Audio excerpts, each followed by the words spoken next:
Welcome to సరైన TV. ముందుగా headlines చూద్దాం. బాల్క సుమన్ అరెస్టుపై కేటీఆర్ తీవ్ర విమర్శలు. బొగ్గు కుంభకోణం నుంచి దృష్టి మళ్లించేందుకే కేసులన్న కేటీఆర్. జైలు కేసులు మాకు కొత్త కాదన్న బీఆర్ఎస్ నేత. రాజకీయ వేధింపులను ఎదుర్కొని మళ్లీ అధికారంలోకి వస్తామన్న కేటీఆర్.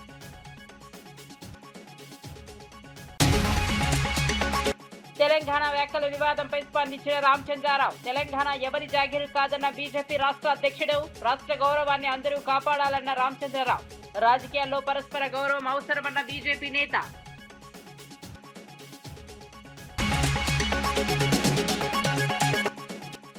కూటమి ప్రభుత్వంపై మాజీ మంత్రి రోజా తీవ్ర విమర్శలు. ప్రజలకు మంచి చేయకుండా ప్రచారాలతో కాలం గడుపుతున్నారన్న రోజా.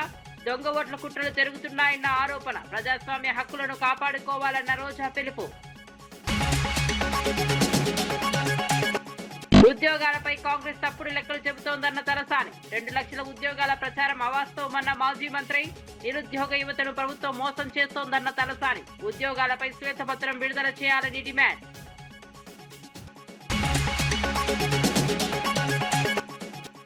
పవన్ వ్యాఖ్యలపై సిపిఐ నేత రామకృష్ణ ఆగ్రహం. నాగేశ్వరరావుపై బెదిరింపులు ప్రజాస్వామ్యానికి విరుద్ధమన్న రామకృష్ణ. భిన్నాభిప్రాయాలను గౌరవించాలన్న సిపిఐ జాతీయ కార్యదర్శి. విమర్శలకు బెదిరింపులు సమాధానం కాదన్న రామకృష్ణ. రాష్ట్రంలో ఉద్యోగాల భర్తీ అంశంపై మాజీ మంత్రి తలసాని శ్రీనివాస్ యాదవ్ కాంగ్రెస్ ప్రభుత్వాన్ని విమర్శించారు. ప్రభుత్వం వాస్తవానికి కేవలం 16,000 ఉద్యోగాలు మాత్రమే ఇచ్చిందని, అయితే 2 లక్షల ఉద్యోగాలు ఇచ్చామని తప్పుడు ప్రచారం చేస్తోందని ఆరోపించారు. ముఖ్యమంత్రి రేవంత్ రెడ్డి సహా మంత్రులంతా వేరువేరు సంఖ్యలు చెబుతూ విద్యార్థులను మోసం చేస్తున్నారని అన్నారు. బీసీలకు 42% రిజర్వేషన్లు కల్పించామని ఇతర రాష్ట్రాల్లో కూడా చెప్పడం ప్రజలను తప్పుదో పట్టించడమేనని విమర్శించారు. నిరుద్యోగ యువత ఆశలతో ఆటలాడడం సరికాదన్నారు. ప్రభుత్వం ఉద్యోగాలపై పూర్తి శ్వేతపత్రం విడుదల చేయాలని డిమాండ్ చేశారు. ఎన్నికల హామీల అమలులో కాంగ్రెస్ విఫలమైందని ఆరోపించారు. అందుబాటులోకి వస్తాయి కానీ ఒక తెలంగాణ రాష్ట్రాన్ని నీళ్లు లేవు, రెండోది నిధులు లేవు, నియామకాలు లేవు. కానీ ఆ రోజు కేసీఆర్ గారు కష్టపడి రాష్ట్రపతి ఉత్తర్వుల ద్వారా ఇదే అసెంబ్లీలో తీర్మానం చేసి 195% మా పిల్లలకు మా ఉద్యోగాలు మాకే కావాలని రాష్ట్రపతి ఉత్తర్వులు తీసుకొచ్చి మరి కేసీఆర్ గారు మన పిల్లల ఉద్యోగాల కోసం మేము పరిపాలించిన 9.5 సంవత్సరాలలో 160,000 ఉద్యోగాలు ఇచ్చినాం. కావాలంటే గవర్నమెంట్ రికార్డులలో ఇవి ఉన్నాయి, నేను చదువుకుంటూ పోతే చాలా టైం అవుతుంది. ఇంకా 42,000 ఉద్యోగాల నోటిఫికేషన్ మేము ఇచ్చినటువంటిది. సరే, ఆ రోజు కోర్టులు స్టే ఇవ్వడం, ఆ తర్వాత ప్రభుత్వం మారడం, ఆ సర్టిఫికెట్లని ఇప్పుడున్నటువంటి ఈ ముఖ్యమంత్రి గారు అబద్ధాల కోరు ఆ సర్టిఫికెట్లు మాత్రమే ఇచ్చాడు. మీరు చూసారు కదా, వాళ్ళు మాట్లాడుతుంటే ఒకడేమో 1,00,000 ఉద్యోగాలు ఇచ్చిన అంటాడు, ఇంకొకడేమో 70,000 అంటాడు, ఒకడు 60,000 అంటాడు. ఈ ముఖ్యమంత్రి ఏమో మీరు 2 సార్లు చూసిర్రు, 70,000 అన్నాడు ఒకసారి, 60,000 అన్నాడు ఒకసారి. కానీ వీళ్ళు ఇచ్చింది 16,978 ఉద్యోగాలు మాత్రమే అని చెప్పి నేను ఈ సందర్భంగా తెలియజేస్తా ఉన్నాను. మీ తల్లిదండ్రులు కష్టపడి వ్యవసాయం చేసి కూలి పని చేసి మరి ఏదో వ్యాపారం చేసి మిమ్మల్ని మా పిల్లలు ప్రయోజకులై బ్రహ్మాండంగా చదువుకుంటే వాళ్ళకు ఉద్యోగం వచ్చి వాళ్ళ కాళ్ళ మీద నిలబడితే కుటుంబానికి ఆసరా అవుతారు అనేటువంటి ఉద్దేశంతో వాళ్ళ దగ్గర డబ్బులు లేకుండా అప్పు చేసి కష్టాలు చేసి ఈ రోజు హైదరాబాద్ సిటీలో గాని లేకపోతే వివిధ పట్టణాలలో మిమ్మల్ని చదివించారు. నా కొడుకుకి ఎప్పుడు ఉద్యోగం వస్తుంది, నా బిడ్డకి ఎప్పుడు ఉద్యోగం వస్తుంది అని చెప్పి వాళ్ళు ఎదురు చూస్తున్నట్టు గడిచిపోయింది 2.5 సంవత్సరాలు. ఆ రోజు ప్రియాంక గాంధీ గారు ఇదే సరూర్ నగర్ లో డిక్లరేషన్, అదే విధంగా రాహుల్ గాంధీ గారు అశోక్ నగర్ లో 2 లక్షల ఉద్యోగాలు ఇచ్చినామని ఈ నాయకులు సిగ్గు లేకుండా వేరే రాష్ట్రాల్లో కూడా చెప్తున్నారు, పోయి ఉద్యోగాలు ఆల్రెడీ ఇచ్చేసినామని చెప్పి. ఇచ్చిండ్రా? రెండోది బీసీలకు 42% రిజర్వేషన్ ఇచ్చినామని మధ్యప్రదేశ్ ఎలక్షన్ లో, బీహార్ ఎలక్షన్ లో ఆ రాహుల్ గాంధీ చెప్తాడు. వాడికైనా సిగ్గేమని ఉండాలి కదా, నువ్వు ఇవ్వని కూడా ఇచ్చినా అని చెప్పేటువంటి మీరు. తెలంగాణ ఉద్యమకారుల గుర్తింపు గౌరవం కోసం ప్రభుత్వం నియమించిన కమిటీ సమావేశంలో మంత్రి పొన్నం ప్రభాకర్ పాల్గొన్నారు. తెలంగాణ రాష్ట్ర సాధన కోసం ప్రత్యక్షంగా పరోక్షంగా కృషి చేసిన ప్రతి ఒక్కరిని గుర్తించి సముచిత గౌరవం కల్పించడమే ప్రభుత్వ లక్ష్యమని తెలిపారు. అమరవీరుల కుటుంబాలు, తొలి మరియు మలిదశ ఉద్యమాల్లో పాల్గొన్న నాయకులు, కార్యకర్తల వివరాలను సేకరించాలని అధికారులకు సూచించారు. పారదర్శకంగా అర్హుల జాబితా రూపొందించి ప్రభుత్వ గుర్తింపు అందేలా చర్యలు తీసుకోవాలని కమిటీ నిర్ణయించింది. ఉద్యమ చరిత్రను భవిష్యత్ తరాలకు చేరవేసే విధంగా ప్రత్యేక కార్యక్రమాలు చేపట్టాలని అభిప్రాయపడింది. తెలంగాణ సాధనలో భాగస్వాములైన ప్రతి ఒక్కరి త్యాగాలను ప్రభుత్వం గౌరవిస్తుందని పొన్నం ప్రభాకర్ స్పష్టం చేశారు. వాళ్ళను సముచితంగా ఏ విధంగా గౌరవించుకుంటాం అనేటువంటి ఆలోచన కొద్దీ మరి ఈ యొక్క కమిటీ ఏర్పడ్డది. దానిలో భాగంగా ఈరోజు అన్ని రాజకీయ పార్టీల సమావేశం జరిగింది. భవిష్యత్తులో మళ్ళీ అన్ని రకాల జేఏసీలకు సంబంధించి లేదా ఇంకా ఎవరిని పిలవాలి, ఎందుకంటే కొంతమంది రచయితలు భావజాల వ్యాప్తికి సంబంధించి కొంతమంది రచయితలు వాళ్ళ పుస్తకాల ద్వారా చైతన్యం కలుగజేసినారు. కొంతమంది గాన పాట కళాకారులు వాళ్ళ యొక్క పాటల ద్వారా చైతన్యపరిచినారు. ఇలా అనేక రకాల జర్నలిస్టులు వాళ్ళ వ్యాసాల ద్వారా మరి చైతన్యపరిచినారు. ఈ విధంగా ప్రతి ఒక్కరు ఒక్కొక్క భావాన్ని తెలంగాణ సాధనకు సంబంధించిన దానిలో భాగస్వాములైన వాళ్ళందరికీ గుర్తింపు, గౌరవం ఇవ్వడం ఈ కమిటీ ప్రధానమైనటువంటి యొక్క ప్రియాంబుల్. కాబట్టి అందుకు సంబంధించి ఈరోజు అన్ని రాజకీయ పార్టీల సమావేశం జరిగింది. దానికి సంబంధించిన ఏ విధంగా ప్రక్రియ, దీని కార్యాలయం కూడా త్వరలోనే వర్కింగ్ కండిషన్ లో ఈ యొక్క అమరవీరుల దీపం జ్వాల ఉంది, దాని లోపల కింద ప్రారంభమైతే త్వరలోనే సంబంధించి కార్యాచరణ తీసుకొని దాని తదుపరి కార్యాచరణ అక్కడి నుంచి భవిష్యత్ కార్యాచరణ ప్రకటించబడుతుంది. అమీర్పేటలో జరిగిన అగ్ని ప్రమాద ఘటనపై జూబ్లీహిల్స్ ఎమ్మెల్యే నవీన్ యాదవ్ స్పందించారు. ప్రమాదానికి గల కారణాలపై ఇంకా స్పష్టత రాలేదని, కొందరు షార్ట్ సర్క్యూట్ కారణమని చెబుతుండగా మరికొందరు సమీప రెస్టారెంట్ నుంచి వచ్చిన వేడి కారణమే ఉండొచ్చని పేర్కొన్నారు. ఘటనలో ఎలాంటి ప్రాణ నష్టం జరగకపోవడం ఊరటనిచ్చే అంశమన్నారు. అగ్నిమాపక సిబ్బంది వేగంగా స్పందించి మంటలను అదుపులోకి తీసుకొచ్చారని తెలిపారు. నష్టపోయిన వ్యాపారులకు ప్రభుత్వం తరపున సహాయం అందించే అంశాన్ని పరిశీలిస్తామని చెప్పారు. భవిష్యత్తులో ఇలాంటి ఘటనలు జరగకుండా భద్రతా ప్రమాణాలను ఖచ్చితంగా అమలు చేయాలని అధికారులకు సూచించారు. ప్రమాదంపై పూర్తి నివేదిక వచ్చిన తర్వాత తగిన చర్యలు తీసుకుంటామని ఎమ్మెల్యే స్పష్టం చేశారు. చెప్తా ఉన్నారు. ఈ కమర్షియల్ యాక్టివిటీ వాళ్ళకి కూడా చెప్తా ఉన్నారు. ఫైర్ సేఫ్టీ నామ్స్ పాటిమని చెప్తా ఉన్నారు. దయచేసి దేవుడి దయ వల్ల ఎటువంటి ప్రాణహానిలు అటువంటి ఏం జరగలేదు. కాకపోతే ఉన్నటువంటి దాదాపు 25-30 షాప్స్కి వాళ్ళకి నష్టం జరిగింది. మీ మీడియా ద్వారా మేము వారందరినీ కూడా కోరుకునేది ఇక్కడ కాదు, ఎంటైర్ హైదరాబాద్లో ఎక్కడైతే రద్దీ ప్రాంతం ఉన్నటువంటి area, fully commercial area, hostels కానివ్వండి, అదర్ ఇప్పుడు అమీర్పేటలో మొన్న ఐటీ ట్రైనింగ్ ఇన్స్టిట్యూట్స్ ఉంటాయి, ఇక్కడంతా కూడా కంప్యూటర్ కోచింగ్ ఇన్స్టిట్యూట్స్ ఉంటాయి. అక్కడ మొన్న కూడా ఫైర్ యాక్సిడెంట్ స్టార్ట్ అవ్వగానే హైదరాబాద్ ఇమీడియట్ రియాక్ట్ అయ్యి అది ఆపడం జరిగింది. సో భవిష్యత్తులో ఇట్లాంటివి జరగకుండా ఉండాలంటే మనం ఫైర్ సేఫ్టీ నామ్స్ చాలా సీరియస్గా ఫాలో అవ్వాలని చెప్పి కోరుతా ఉన్నాను. వీళ్ళందరూ బాధితులకి వాట్ ఎవర్ బెస్ట్ గవర్నమెంట్ తరఫున సపోర్ట్. ఆల్రెడీ మేము కలెక్టర్ గారితో మీటింగ్లో ఉన్నప్పుడే కలెక్టర్ గారు కూడా ఇన్ఫార్మ్ చేసి ఇమీడియట్ ఎంఆర్ఓ గారు కూడా చెప్పినారు. సో మేము వీళ్ళకి నష్టం జరిగిన వాళ్ళకి will try to help them out. Deputy CM Pawan Kalyan పై సిపిఐ జాతీయ కార్యదర్శి రామకృష్ణ తీవ్ర విమర్శలు చేశారు. ప్రముఖ విశ్లేషకుడు ప్రొఫెసర్ నాగేశ్వరరావును అరెస్ట్ చేస్తామని బెదిరించడం ప్రజాస్వామ్య స్ఫూర్తికి విరుద్ధమని అన్నారు. భిన్నాభిప్రాయాలను గౌరవించడం ప్రజాస్వామ్యంలో కీలకమని గుర్తు చేశారు. ప్రతిపక్షంలో ఉన్నప్పుడు మాత్రమే ప్రజాస్వామ్యం గుర్తొచ్చి అధికారంలోకి వచ్చిన తర్వాత విమర్శలను అణిచివేయడం సరైంది కాదన్నారు. మేధావులు, విశ్లేషకులు తమ అభిప్రాయాలను వ్యక్తం చేసే హక్కు కలిగి ఉంటారని చెప్పారు. విమర్శలను ఎదుర్కోవాల్సింది రాజకీయంగా గాని చట్టబద్ధంగా గాని తప్ప బెదిరింపులతో కాదన్నారు. ప్రజాస్వామ్య విలువలను కాపాడే బాధ్యత ప్రజాప్రతినిధులపై ఉందని పేర్కొన్నారు. భిన్న స్వరాలను గౌరవించే సంస్కృతి అవసరమని రామకృష్ణ స్పష్టం చేశారు. ప్రెస్ మీట్ అంటే ప్రెస్ మీట్ పెట్టాలి, కానీ అక్కడ పోయి అంత నువ్వు మరింత రెచ్చగొడతా ఉన్నావు. పైగా ఆయన పైన కేసులు పెడతానంటావు. ఒక జర్నలిస్ట్ ఏదైనా మాట్లాడితే నీకు నచ్చకపోతే దాన్ని ఖండిస్తాం తప్పితే ఒకేసారి జర్నలిస్ట్ పైన కేసు పెడతాం, ఆయన అరెస్ట్ చేస్తాం, ఆయన జైల్లో వేస్తాం అంటే ఇది ప్రజాస్వామ్యం అని నేను అడుగుతా ఉన్నా. ప్రజాస్వామ్యం ఇలాంటి వాడికి తాగుందే అని నేను అడుగుతా ఉన్నా. మీరు ప్రతిపక్షంలో ఉన్నప్పుడేమో మీకు ప్రజాస్వామ్యం కావాలనా? మీకు అధికారంలో ఉంటే మాత్రం ప్రజాస్వామ్యం అక్కర్లేదా? పైగా ఆయన అన్నదేంటి, అమిత్ షా ఇట్లా అన్నాడని అన్నాడు. ఓకే, అమిత్ షా అన్న దాంట్లో కూడా తప్పేముంది అని నేను అడుగుతా ఉన్నా. ఇవాళ రాష్ట్రంలో చంద్రబాబు నాయుడు, జగన్మోహన్ రెడ్డి, పవన్ కళ్యాణ్ ముగ్గురు కూడా మీరు నరేంద్ర మోడీకి ఊడిగం చేస్తూ ఉన్నారు. అయిన దానికి కాని దానికి పార్లమెంట్లో మీరు మద్దతు ఇస్తూ ఉన్నారు. కాబట్టి మీరు అక్కడ ఒకవైపు ఊడిగం చేస్తూ అదే మాట ఆయన అంటే నీకు తప్పేం వచ్చిందని నేను అడుగుతా ఉన్నా. ఆయన నువ్వు ఖండించాలి కూడా ఖండించు, కానీ ఇది సరైంది కాదు. ఇవాళ 2 తెలుగు రాష్ట్రాల ప్రజలు కూడా ఎంతో సౌఖ్యంగా సన్నిహితంగా అన్నదమ్ముల మాదిరి మనం ఉన్నాం. మీరు చేసే రాజకీయాలకి ఇవాళ మళ్ళీ చిచ్చు పెడతా ఉన్నారు.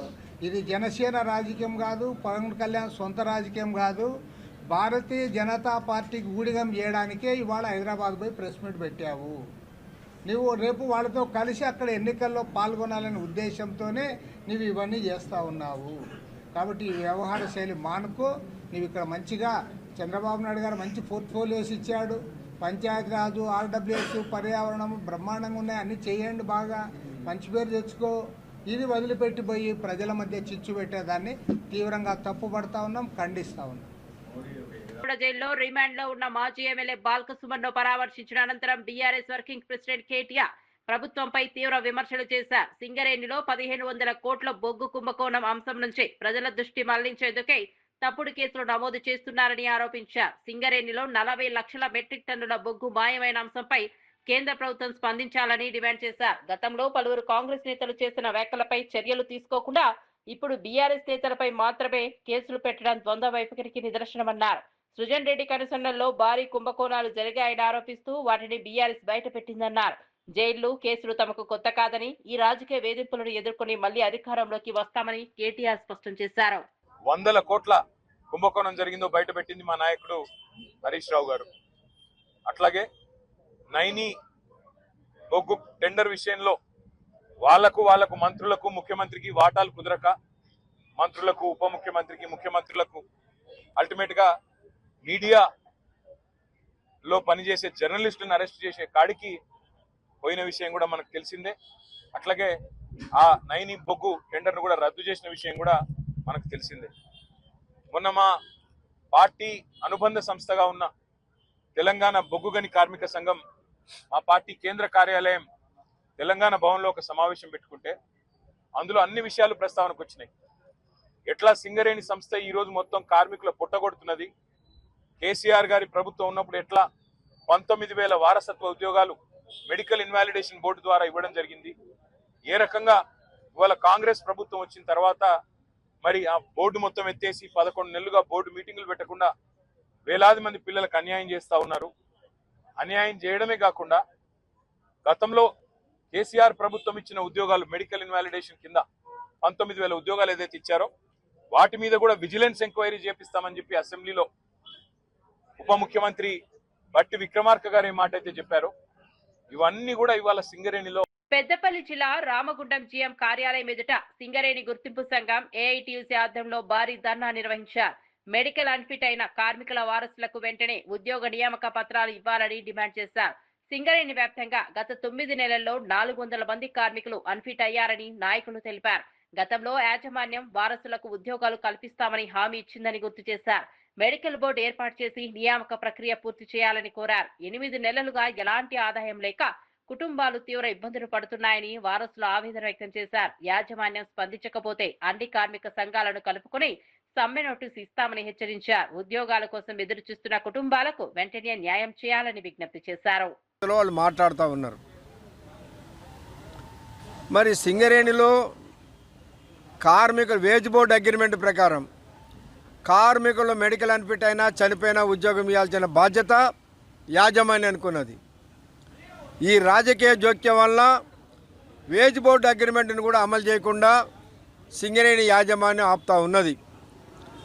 కాబట్టి గత నెలలో మేము 2 నెలల క్రితమే సింగరేణి వ్యాప్తంగా జాతా కార్యక్రమం చేసి సింగరేణిలో మెడికల్ బోర్డు జరపాలి, డిపెండెంట్లకు వెంటనే ఉద్యోగాలు ఇవ్వాలని చెప్పి చేస్తే సింగరేణి యాజమాన్యం గత నెల 12వ తారీఖు నాడు మేము తప్పనిసరిగా వీళ్ళందరికీ తొందరలోనే ఉద్యోగాలు ఇస్తాము, ఒక డేట్ ఇస్తాము అని చెప్పారు. ఇప్పటికైనా యాజమాన్యం వెంటనే మెడికల్ బోర్డు పెట్టే డేటుని, డిపెండెంట్లకు ఉద్యోగాలు ఇచ్చే డేటుని సింగరేణి యాజమాన్యం ప్రకటించకపోతే గుర్తింపు సంఘంగా ఏఐటీసీ యూనియన్ అన్ని కార్మిక సంఘాలను కలుపుకొని సమ్మె నోటీసు చేయడానికి సిద్ధంగా ఉన్నాం. దీనికి కార్మికులందరూ సిద్ధం కావాలని విజ్ఞప్తి చేస్తాము. ఏపీలో అధికార కూటమి ప్రభుత్వం ప్రజలకు మంచి చేయకుండా కేవలం ప్రచారాలతో కాలం గడుపుతోందని మాజీ మంత్రి వైఎస్ఆర్సీపీ నేత ఆర్కే రోజా విమర్శించారు. మంగళగిరి, తిరుపతి ప్రాంతాల్లో దొంగ ఓట్ల కుట్రలు జరుగుతున్నాయని ఆరోపించారు. ప్రజాస్వామ్య వ్యవస్థను బలహీనపరిచే చర్యలకు పాల్పడుతోందని మండిపడ్డారు. పవన్ కళ్యాణ్ సుగాలి ప్రీతి కేసును రాజకీయ అవసరాలకు ఉపయోగించుకున్నారని విమర్శించారు. ఐటీ మంత్రి లోకేష్ పేపర్ లీకేజ్లను అరికట్టడంలో విఫలమయ్యారని ఆరోపించారు. ప్రజలకు ఇచ్చిన హామీల అమలుపై ప్రభుత్వం దృష్టి పెట్టడం లేదన్నారు. తమ ఓట్లను, ప్రజాస్వామ్య హక్కులను కాపాడుకోవాలని పార్టీ కార్యకర్తలకు పిలుపునిచ్చారు. రాష్ట్రంలో జరుగుతున్న పరిణామాలపై ప్రజలు అప్రమత్తంగా ఉండాలని రోజా కోరారు. పార్టీ పెట్టింది ముఖ్యమంత్రి కాదని కాదు, సుగాలి ప్రీతి తల్లి కన్నీళ్లు చూసి పెట్టాను అన్నాడు. ఈ రోజు అదే సుగాలి ప్రీతి తల్లికి అపాయింట్మెంట్ కూడా ఇవ్వకుండా తాను డిప్యూటీ సీఎం అవ్వడానికి ఆ అమ్మాయి చావును ఉపయోగించుకున్న పవన్ కళ్యాణ్ ఈ రోజు అధికారంలో ఉండి కేంద్రంలో పొత్తుతో ఉండి కూడా ఆ అమ్మాయికి న్యాయం చేయకపోవడం అనేది అందరూ కూడా గమనిస్తున్నారు. అలాగే లోకేష్, జగన్మోహన్ రెడ్డి గారేమో సచివాలయ ఉద్యోగాల్ని మెరిట్ మీద ఎటువంటి తప్పుల తడకలు జరగకుండా చక్కగా నిర్వహించి ఉద్యోగాలు ఇస్తే 15,000 ఉద్యోగాల్ని కూడా పేపర్ లీక్ కూడా కాకుండా చేయలేకపోయాడు. లీకేజ్ స్టార్ అయిపోయాడు ఈరోజు లోకేష్ గారు. సో ఈరోజు వాళ్ళకి అడ్మినిస్ట్రేషన్ తెలియదు, ప్రజలకి మంచి చేయాలన్న మనసు లేదు.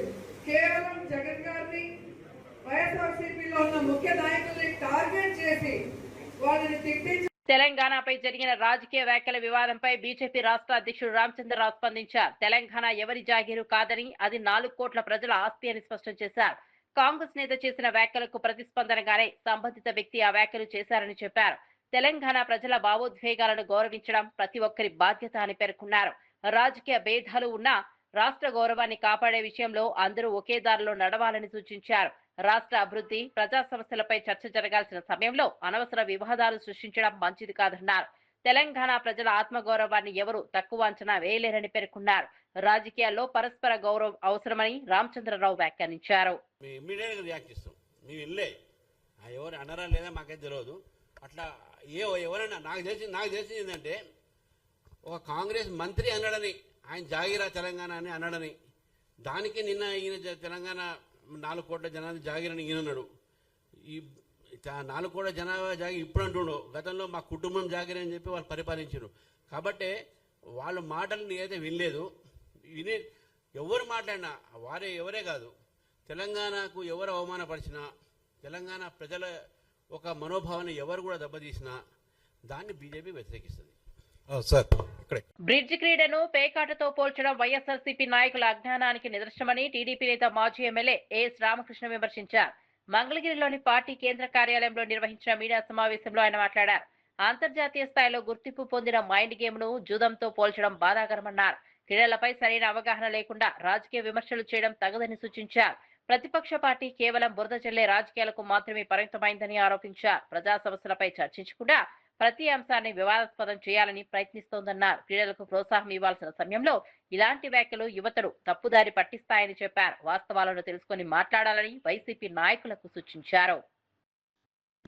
అబద్ధాలు ఆడుతున్నారు, మా యొక్క మెరిట్ ని కించపరుస్తున్నాడు, మమ్మల్ని వేదనకు గురి చేస్తున్నాడు, మమ్మల్ని బాధిస్తున్నాడు అని చెప్పని ఇలా మెరిట్ ప్రాతిపదిక మీద క్రీడా అంశాలలో పీడీలుగా అయినటువంటి వాళ్ళని అనవసరంగా ఆడిపోసుకున్నటువంటి నిన్ను ఒక నేరస్తుడిగా ఎందుకు పరిగణించకూడదు? నీ మీద ఎందుకు కేసు పెట్టకూడదు? నిన్నెందుకు శిక్షించకూడదు అని చెప్పని నేను అడుగుతా ఉన్నా. అసలు నీ చరిత్ర ఏంటి? నువ్వు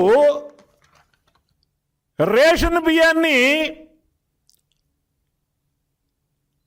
పందికొక్కు మాదిరిగా దొంగ రవాణా చేసినటువంటి దొంగవు నువ్వు. వేములవాడను టెంపుల్ సిటీగా పర్యాటక కేంద్రంగా అభివృద్ధి చేయడమే ప్రభుత్వ లక్ష్యమని ప్రభుత్వ విప్ ఆది శ్రీనివాస్ తెలిపారు. తిప్పాపూర్ లో 3వ బ్రిడ్జి స్లాబ్లను పనులను ప్రారంభించిన ఆయన అభివృద్ధి పనుల పురోగతిని సమీక్షించారు. గత ప్రభుత్వం కేవలం శిలాఫలకాలకే పరిమితమైందని విమర్శించారు. కాంగ్రెస్ ప్రభుత్వం అధికారంలోకి వచ్చిన తరువాతే భూసేకరణ కోసం 6.97 కోట్లు మంజూరు చేశామని వెల్లడించారు. సీఎం రేవంత్ రెడ్డి నాయకత్వంలో వేములవాడ రాజన్న ఆలయ అభివృద్ధికి దాదాపు 1000 కోట్లతో పనులు కొనసాగుతున్నాయని చెప్పారు. పర్యాటక అభివృద్ధి ద్వారా స్థానికులకు ఉపాధి అవకాశాలు పెరుగుతాయని పేర్కొన్నారు. నిర్మాణ పనుల్లో నాణ్యతకు ప్రాధాన్యం ఇవ్వాలని అధికారులకు ఆదేశించారు. వేములవాడను రాష్ట్రంలో ప్రముఖ ఆధ్యాత్మిక కేంద్రంగా తీర్చిదిద్దుతామని స్పష్టం చేశారు. ప్రోటోకాల్ అధికారులు ఆర్ఎండ్బి సంబంధించిన అధికారులందరి ఆలోచనతోటి రాజన్న ఆలయ అభివృద్ధి శరవేగంగా ముందుకు సాగుతా ఉంది. ఇప్పటికే ఇంచుమించు 150 కోట్ల రూపాయలు విడుదల చేసుకొని ఇప్పటి వరకు 25% వరకు పనులు పూర్తయిన వేళ మేము అదే రోజు చెప్పడం జరిగింది. వేములవాడ రాజన్న ఆలయ అభివృద్ధి ఒక కన్ను అయితే వేములవాడ పట్టణ అభివృద్ధి మరో కన్ను. టెంపుల్ సిటీగా ఆధ్యాత్మికమైన ఒక పట్టణంగా టూరిజం సిటీగా ఏర్పాటు చేయాలని లక్ష్యంలో భాగంగా గత ప్రభుత్వం మాటలకే పరిమితమై శిలాఫలకాలు వేసి ఇచ్చిన హామీలన్నీ కూడా నీటి మూటలైన వేళ ఈరోజు ప్రధానంగా 3 లేన్ బ్రిడ్జికి సంబంధించి 2015 సంవత్సరంలో శంకుస్థాపన చేసి ఈ బ్రిడ్జి పనులను మర్చిపోయినటువంటి సందర్భాన్ని మేము అధికారంలోకి వచ్చినాక టెంపుల్ సిటీగా అభివృద్ధి చేస్తామని పట్టణ అభివృద్ధి చేసే క్రమంలో ఈ 3 లేన్ బ్రిడ్జి ప్రారంభం చేయాలని చెప్పి వచ్చినప్పుడు పనులు ప్రారంభం చేయాలని చెప్పి వచ్చినప్పుడు భూసేకరణకే డబ్బులు ఇవ్వలేదు.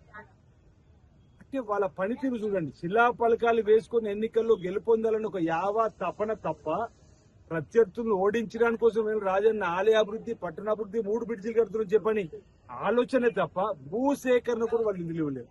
మేము గౌరవ ముఖ్యమంత్రి గారి దృష్టి తీసుకువెళ్ళినప్పుడు 6,90,00,000 భూసేకరణకు నిధులు ఇచ్చిన తర్వాత ఈ 3 లేన్ బ్రిడ్జి ఇప్పుడు మీరు చూస్తున్నారు 38 మీటర్ల పొడవు 12 మీటర్ల వెడల్పు ఉన్నటువంటి ఒక స్లాబ్ ను వేయడం జరుగుతోంది. ఇది 5 ప్రాంతాల్లో కూడా వేయాలని చెప్పి పోయిన మాసంలో ఒక ప్రాంతంలో వేసుకున్నాం, ఇక్కడ ఇంకో ప్రాంతంలో వేస్తున్నాం.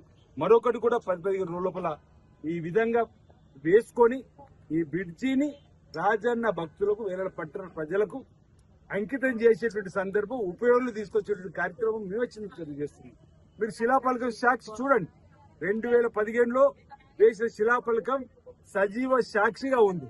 ఈరోజు 2026 అంటే 11 సంవత్సరాలు వాళ్ళ హయాంలో కేవలం శిలాఫలకం. ఇదే కాదు, కలిగోట సూరవ ప్రాజెక్టు దగ్గర కూడా జూన్ 22, 2018 శిలాఫలకం వేసారు. అక్కడ భూసేకరణ కనాపేసి ఇవ్వలే. మేము వచ్చినాక 45 కోట్ల భూసేకరణ డబ్బులు ఇచ్చి ఈరోజు ప్రాజెక్టుకు శరవేగం చేస్తున్నాం. అంటే ఈ రోజు ఇంజనీరింగ్ అధికారులు ఆర్ఎండ్బి సంబంధించి ఈ గారు పర్యవేక్షణలో ఈ 3 లేన్ బ్రిడ్జి మా మున్సిపల్ హైదరాబాద్ అమీర్పేటలోని మైత్రివనం సమీపంలో ఉన్న హెల్మెట్ దుకాణంలో అకస్మాత్తుగా అగ్ని ప్రమాదం సంభవించింది. దుకాణం నుంచి ఒక్కసారిగా మంటలు ఎగిసిపడటంతో స్థానికులు భయోందోళనకు గురయ్యారు. వెంటనే పోలీసులకు అగ్నిమాపక శాఖకు సమాచారం అందించగా సిబ్బంది సంఘటనా స్థలానికి చేరుకుని సహాయక చర్యలు ప్రారంభించారు. హెల్మెట్లు, ఇతర ప్లాస్టిక్ వస్తువులు ఉండటంతో మంటలు వేగంగా వ్యాపించాయి. మంటలను అదుపులోకి తెచ్చేందుకు అగ్నిమాపక సిబ్బంది తీవ్రంగా శ్రమించారు. భద్రతా చర్యల్లో భాగంగా పోలీసులు పరిసర ప్రాంతాల్లో రాకపోకలను నిలిపివేశారు. ప్రమాదానికి గల కారణాలపై అధికారులు విచారణ చేపట్టారు. ఘటనలో ఎలాంటి ప్రాణ నష్టం జరగలేదని ప్రాథమిక సమాచారం వెల్లడైంది.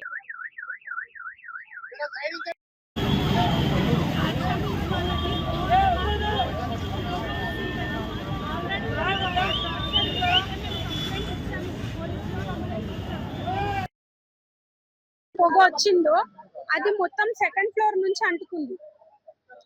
ఏదైతే సెకండ్ ఫ్లోర్ ఉందో అక్కడికే ఎక్కువ పొగ వస్తుంది. ఆ పొగ వల్ల మొత్తం కొలాప్స్ అయిపోయి మంటలు బాగా అంటుకుండిపోయినాయి. మాది హెల్మెట్ షాపు, టాయ్ షాపు రెండు కలిపి మొత్తము 13 షాపులు పైన కింద రెండు కాలిపోయినాయి. ఎన్నిసార్లు రిగ్రెట్ చేసి చెప్పినాము, అయినా సరే విననే లేదు.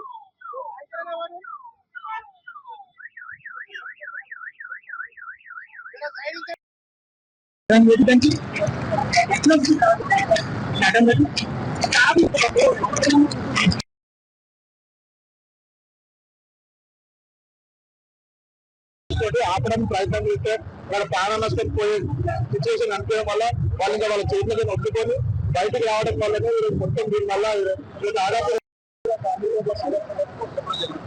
ఎలాంటి రిప్రజెంటేషన్ విషయంలో మేము ఆల్రెడీ పోయినసారి మన మైత్రివల్ల అయినప్పుడు చెప్పడం జరిగింది, క్లియర్గా రిప్రజెంటేషన్ జరిగింది. ఏమంటే సేఫ్టీ మెయింటైన్ చేయాలి, మెయింటైన్ చేయకపోతే ఎండాకాలంలో ఇటువంటి జరగడానికి ఎక్కువ అవకాశం ఉంటుంది. ఇప్పుడు అధికారులు కూడా మనుషులు ధైర్యమైన వాళ్ళు వచ్చి ఒక మనిషిని సేవ్ చేయడం అన్నది వారి ప్రాణాలను పణంగా పెట్టుకుని మనల్ని సేవ్ చేస్తారు. So that is not so easy. So ప్రజలే కాదు, ముందు ప్రభుత్వం ఎప్పుడైతే కఠినంగా ఈ విషయంలో చర్య తీసుకుని ఈ నామ్స్ ప్రకారం కమర్షియల్ థింగ్స్ ఉన్నాయా లేదా అనేది చూడాలి. మాత్రం ఎక్కువ పరిస్థితులు షాపు ఓనర్ చెప్తే గతంలో మీరు అధికారులు సంప్రదించాలి, కానీ అదేంటమ్మా సేఫ్టీ నాన్ సేఫ్టీ అన్నది ఫస్ట్ అవేర్నెస్ ప్రోగ్రామ్ చేయాల్సింది అధికారులు. ప్రజలు ఎలా ఉంటారంటే ప్రజలు నా షాప్ పెట్టాను, ఇందులో ఏం కావాలి అన్నది కొంతవరకు చేస్తారు. కన్నా ఏంటి ఎవరు చెప్పాలి, అధికారులు ఏదో ఫైర్ సేఫ్టీ ఉండాలి, లేకపోతే వాటర్ పెట్టాలి. ప్రతిదీ కూడా there are not for any construction or any shops commercial house not are followed. Definitely ఇలా ఇన్సిడెంట్ జరగకుండా మనకి ప్రతి జాగ్రత్తలు మనం తీసుకోవడానికి ఫైర్ సేఫ్టీ చేయాల్సిందే. దీనికి ఒక కమిటీ ప్రభుత్వం ఏర్పాటు చేస్తే, ఎందుకంటే మొత్తం హైదరాబాద్ నగరంలో మనకు అంతకుముందు కూడా మనుషులు చనిపోవడం జరుగుతుంది. మన రామ్ గోపాల్ కృష్ణ మనిషి ప్రాణాలు రావు. మనం ఎన్ని నామ్స్ ఏం చేసినా ప్రాణాలు మనకు తిరిగి రావు. కాబట్టి ప్రతి జాగ్రత్తలు ప్రభుత్వం తీసుకోవాలి ఈ విషయంలో. పోయినసారి ఎక్కడ కూడా మళ్ళీ అక్కడ ఎవరైతే మళ్ళీ శ్రద్ధ తీసుకోలేదు. ఆ శ్రద్ధ ఇప్పుడు పెట్టాల్సిన అవసరం లేదు. ప్రజలైతే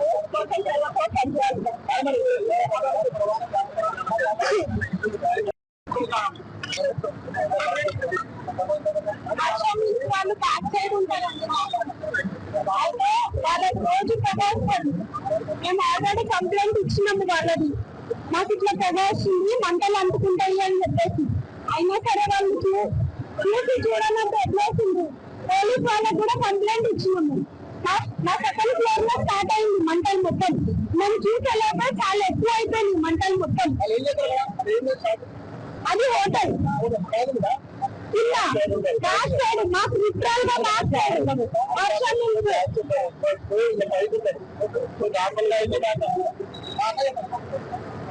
అయితే ఆ రోజు హర్షం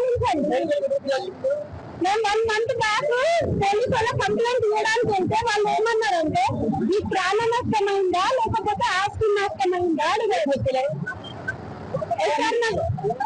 ఇక్కడికి అయితే వెళ్ళి కంప్లైంట్ ఇచ్చింది మా స్టాఫ్ మా హస్బెండ్ అంతా.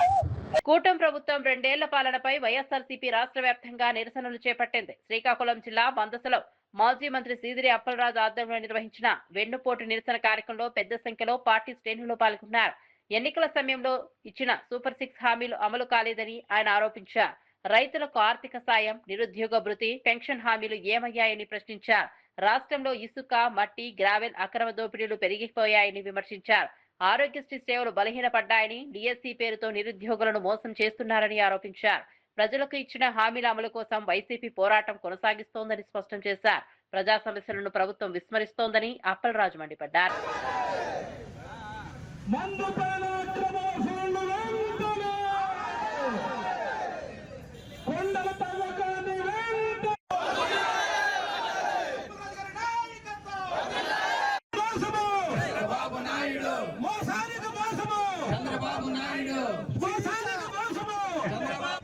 మందస గ్రామంలో జరుగుతున్నటువంటి నిరసన కార్యక్రమానికి వివిధ పంచాయతీల నుంచి విచ్చేసినటువంటి వైఎస్ఆర్ చెప్తా ఉంటాడు, సూపర్ 6 ఇచ్చేసాము, సూపర్ 7 ఇచ్చేసాము. నేను అడుగుతా ఉన్నా చంద్రబాబు గారికి, 50 ఏళ్లకు పెన్షన్ అన్నారు బీసీలకి, ఇస్తున్నారా? 18 సంవత్సరాలు దాటితే 1500 రూపాయల చొప్పున ప్రతి మహిళకి ఇస్తానన్నారు. ఒక్కరంటే ఒక్కరికి ఇస్తున్నారా నేను అడుగుతా ఉన్నాను. నేను ఇస్తున్నారా? ఇంటింటికి వెళ్ళి చెప్పారు నీకు 1500, నీకు 1500, నీకు 1500 అని. ఎక్కడా అని అడుగుతా ఉన్నాం. ఈ రోజు 2 ఏళ్లు పూర్తవుతున్న సందర్భంగా ఇసుక దోపిడీ, అక్రమంగా మట్టి దోపిడీ, అక్రమంగా గ్రామం దోపిడీ, ఇన్ని దోపిడీలు చేసి ఇప్పుడు బయటకు వచ్చి నీతి వాక్యాలు, వేమన పద్యాలు, 3,000 రూపాయలు పుడుతున్నారు. ఎవరికైనా సరే ₹1 నిరుద్యోగ భృతి ఈ రాష్ట్రంలో అందుతుందా అని నేను అడుగుతా ఉన్నా. ఈ రోజు నేను అందుతుందా లేదే. ఇటీవల కాలంలో చూస్తే ఆరోగ్యశ్రీని ఆపేశారు పూర్తిగా. ఆరోగ్యశ్రీ ఇంతకంటే దౌర్భాగ్యం ఉంటుందా అని నేను అడుగుతా ఉన్నాను. నేను జగన్మోహన్ రెడ్డి గారు సచివాలయ ఉద్యోగాలని చెప్పి ఒక్క నోటిఫికేషన్ లో సుమారుగా 1,30,000 ఉద్యోగాలు ఎలాంటి క్రిటిసిజం లేకుండా, ఎలాంటి తారతమ్యం లేకుండా, ఎలాంటి పక్షపాతం లేకుండా మెరిట్ ప్రకారం బ్రహ్మాండంగా ఫిల్ చేస్తే డిఎస్సి అని 16,000 ఉద్యోగాలు పెట్టి ఉద్యోగాలు అమ్ముకున్నటువంటి నీచ చరిత్ర చంద్రబాబు గారు అని చెప్పి సందర్భంగా మీకు అందరికీ మనవి చేస్తాం. కేంద్ర ప్రభుత్వంతో సంబంధం లేకుండా ఇస్తానన్నారు. ఇస్తున్నారా నేను అడుగుతా ఉన్నా. ఈరోజు ఇస్తున్నారా? ఏదే ఒక ఫీజు రియంబర్స్మెంట్ ఆపేశారు. జగనన్న విద్యా దీవెన, జగనన్న వసతి దీవెన ఆపేశారు. అమ్మఒడి చదువుకునే ప్రతి పిల్లవాడికి ఇస్తానన్నారు. సుమారుగా 22 లక్షల మందికి అమ్మఒడి ఎక్కొట్టినటువంటి దౌర్భాగ్య చరిత్ర చంద్రబాబు గారు అని చెప్పి సందర్భంగా మీకు అందరికీ మనవి చేసుకో.